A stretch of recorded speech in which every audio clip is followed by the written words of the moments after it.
What happens when a Hollywood legend, known for his unshakable traditional values, faces off against a fiery, young writer demanding accountability for his past? In a live debate that nobody saw coming, the collision of ideologies sparks revelations that leave the world speechless. If you enjoy stories of real values, then please subscribe to the channel. Now let's continue.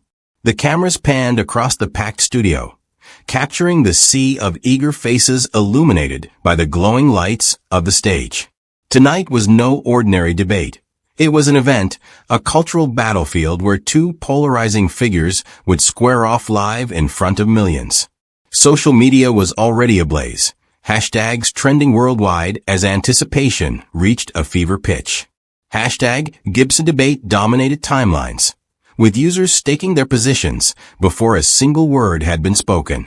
On one side was the young writer, a media darling whose meteoric rise was fueled by fiery takedowns of what he called outdated ideologies.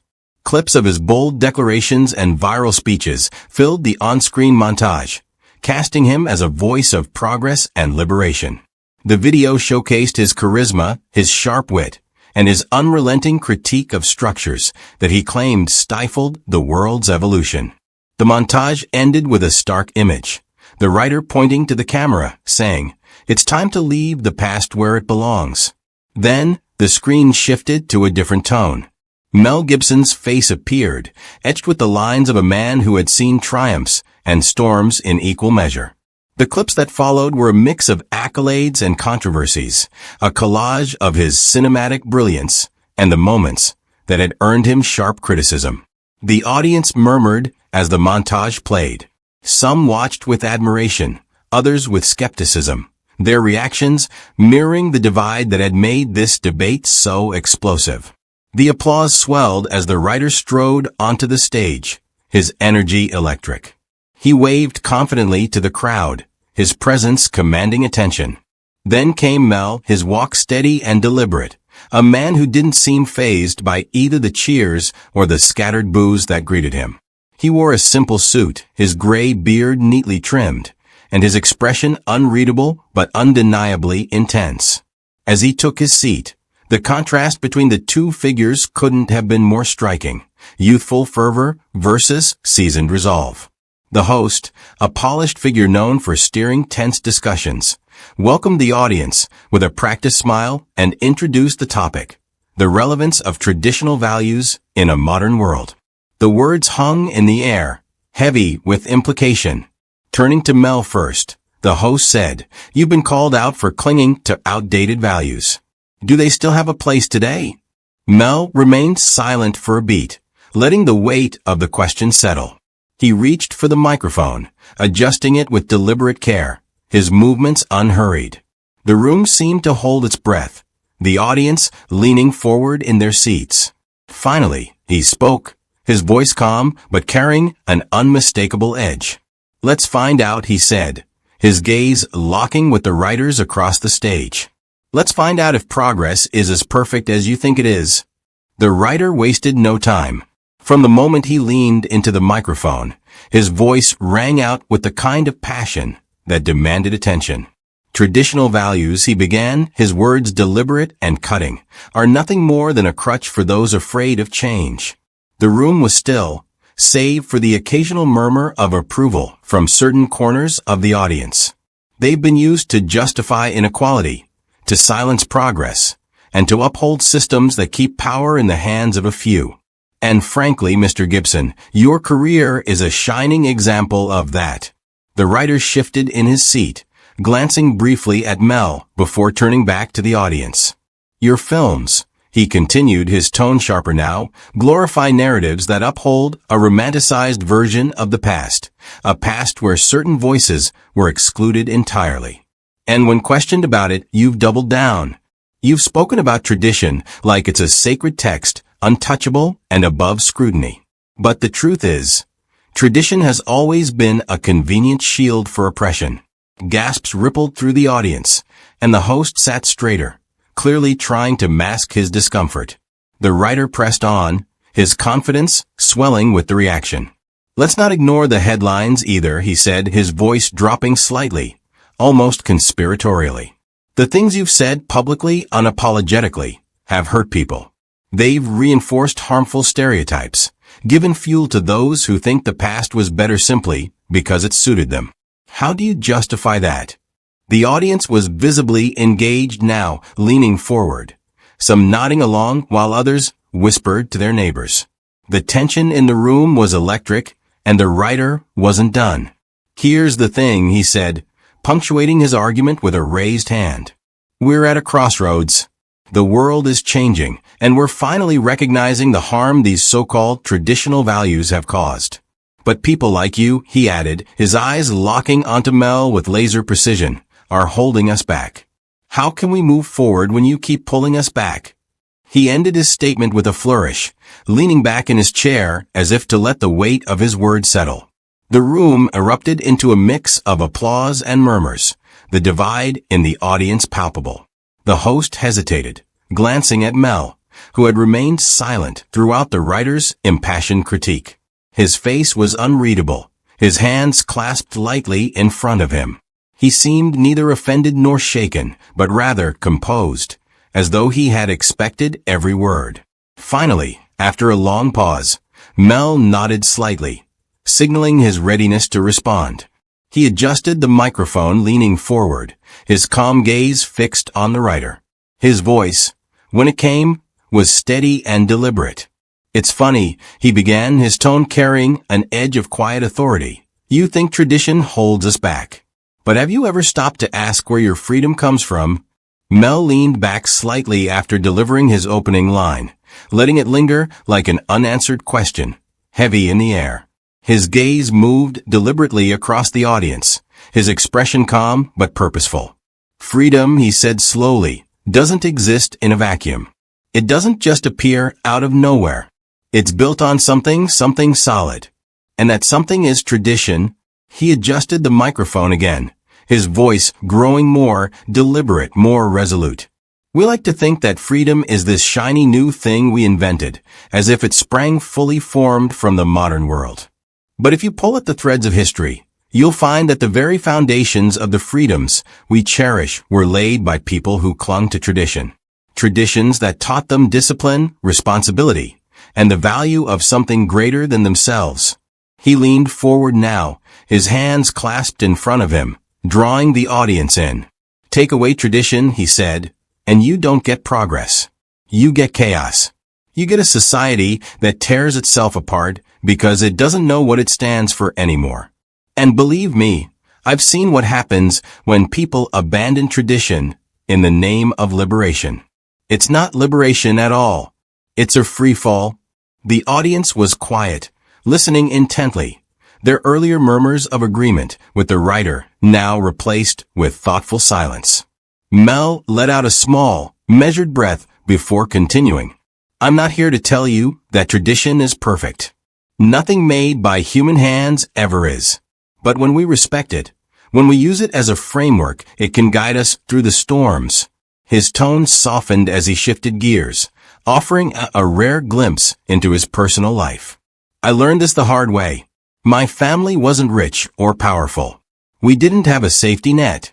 What we had was each other and the values my father taught us, values that didn't always feel convenient or easy.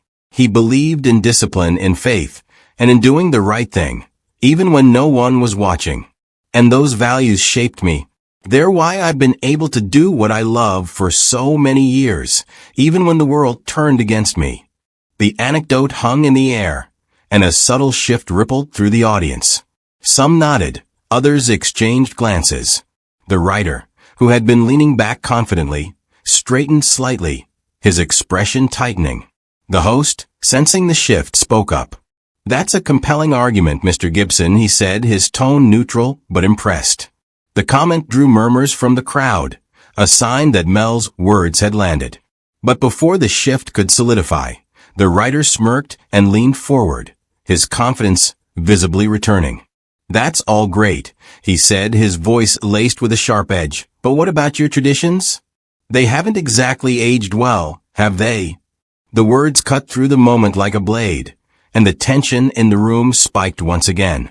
The writer wasted no time seizing the moment, leaning forward with a fiery intensity that seemed to fill the room.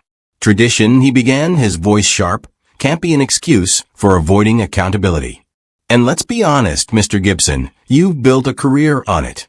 You've used it to shield yourself from the consequences of your own actions. The audience shifted uncomfortably in their seats, the weight of the writer's words palpable. He continued, his tone unwavering. Let's talk about the headlines, the remarks you've made, the controversies that have followed you for years. You've hurt people, marginalized people.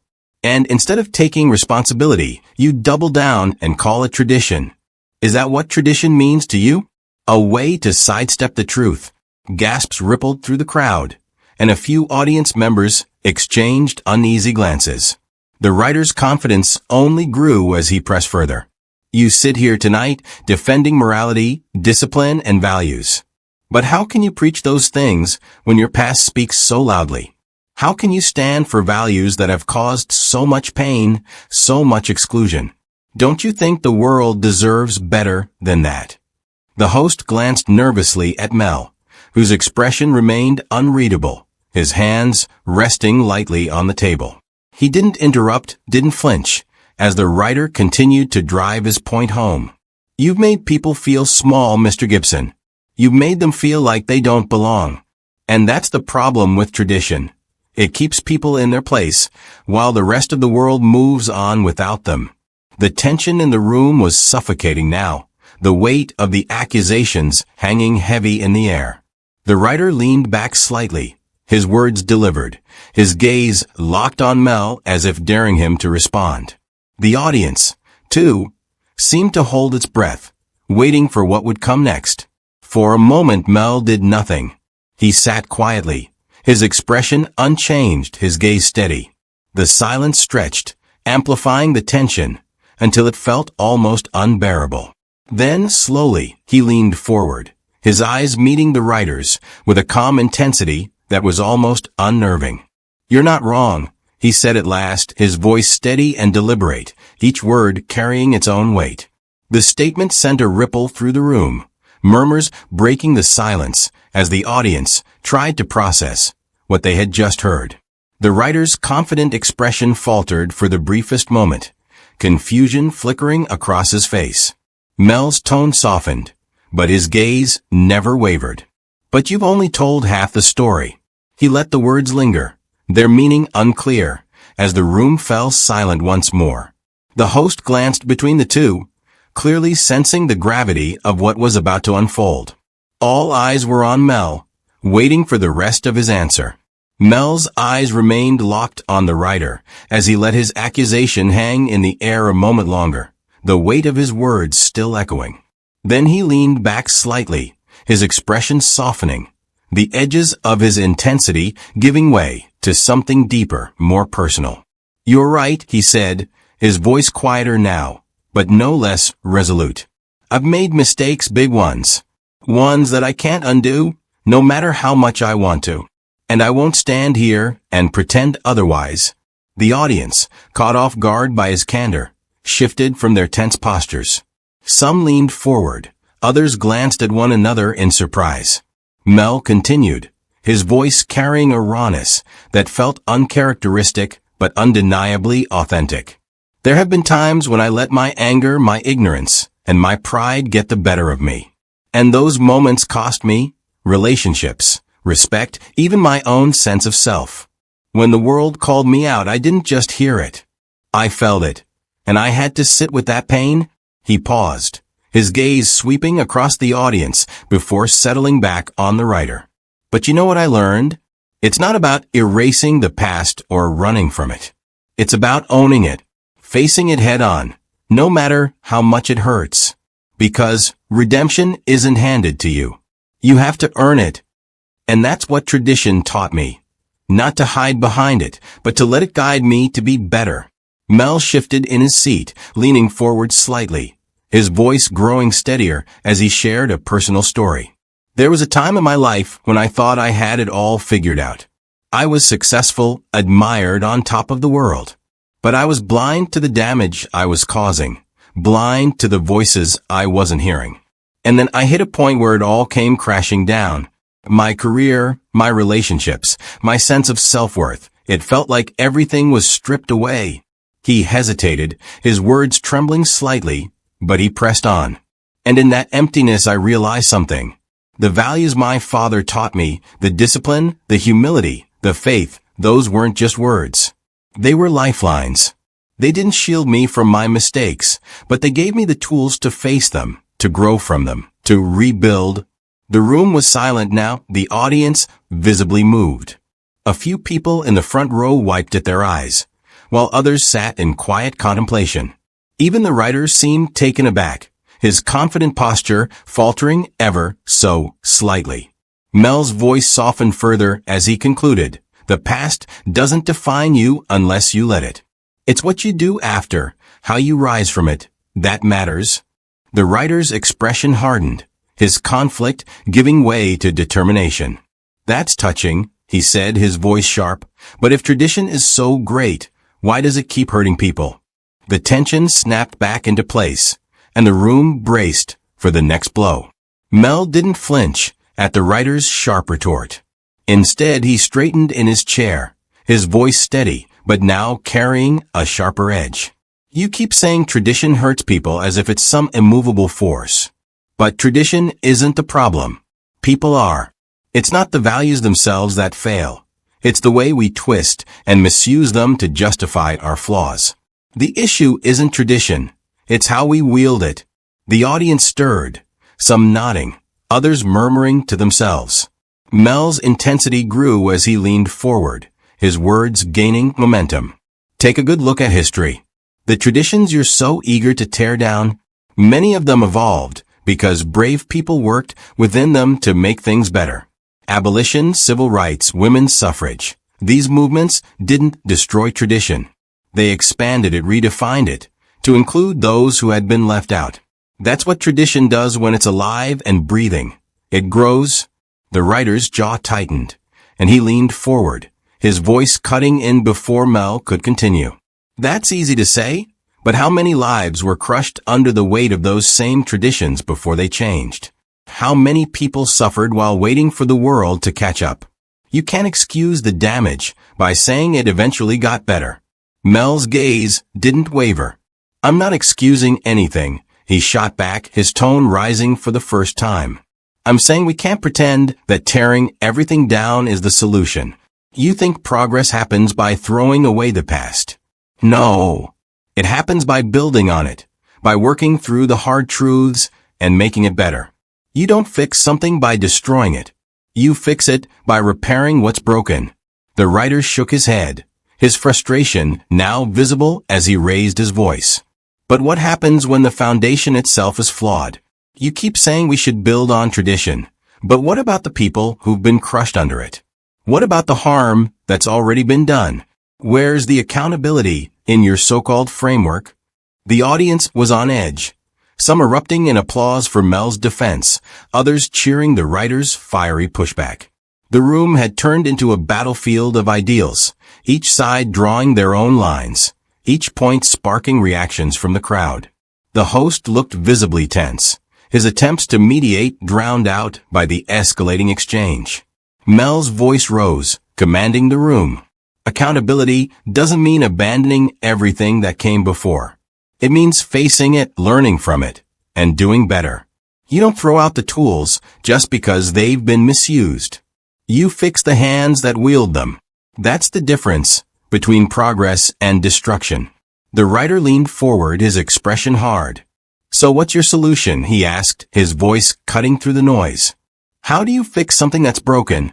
The question hung in the air like a challenge, the room falling silent as all eyes turned to Mel. Mel closed his eyes for a moment, exhaling slowly as the weight of the debate settled around him. The audience was silent, every ear tuned to what he would say next. When he opened his eyes, his gaze swept the room, not with defiance, but with a calm authority. "The problem," he began, his voice steady and deliberate, "isn't that tradition exists. It's that we've forgotten how to use it with grace." His words hung in the air, simple yet powerful, drawing the audience in further. Tradition isn't a chain meant to hold us back, nor is it a cage. It's a framework, a foundation. It's what allows us to stand tall enough to reach for something better. It's the guide that helps us navigate chaos. But instead of using it wisely, we've either clung to it too tightly, refusing to let it evolve, or tossed it aside entirely, pretending we don't need it. And both approaches fail. He paused, his voice softening as he continued. Tradition isn't perfect because people aren't perfect. But that doesn't make it worthless. It's alive, meant to grow with us, to expand, to include everyone, not to exclude. And when we learn to honor it, to preserve what's good while letting go of what no longer serves us, that's when we truly progress. The audience sat in rapt attention, the tension of earlier arguments replaced with a quiet reverence. Even the writer, who had maintained his fiery resolve throughout, seemed shaken. He opened his mouth as if to counter, but no words came. His brow furrowed, the sharp edge in his expression dulling as he struggled to find a way to respond. For the first time that night, he looked unsure. Mel pressed on, his voice gaining strength. We've been so busy fighting each other over who's right and who's wrong that we've forgotten the bigger picture. We've forgotten that tradition and progress aren't enemies. They're partners. You don't get progress without a foundation to build on, and you don't preserve tradition without adapting it to the needs of the present. That's how we move forward, not by tearing each other apart, but by standing on the same ground and looking ahead. The room erupted into applause, a wave of sound that rolled through the studio like a tide. Some audience members were on their feet, clapping with a fervor that matched the intensity of the moment. The host, visibly moved, struggled to regain control of the room as the applause continued to swell. The writer sat back in his chair, his arms folded, his expression a mix of frustration and reluctant respect. As the noise began to fade, Mel leaned into the microphone one last time, his voice calm but resonant. You don't destroy tradition to build the future, he said, his words cutting through the quiet like a blade. You build on it. The room erupted again, the applause thunderous, as the screen cut to black. Please don't forget to watch more heartwarming stories on your screen. For more stories based on real values, hit the subscribe button.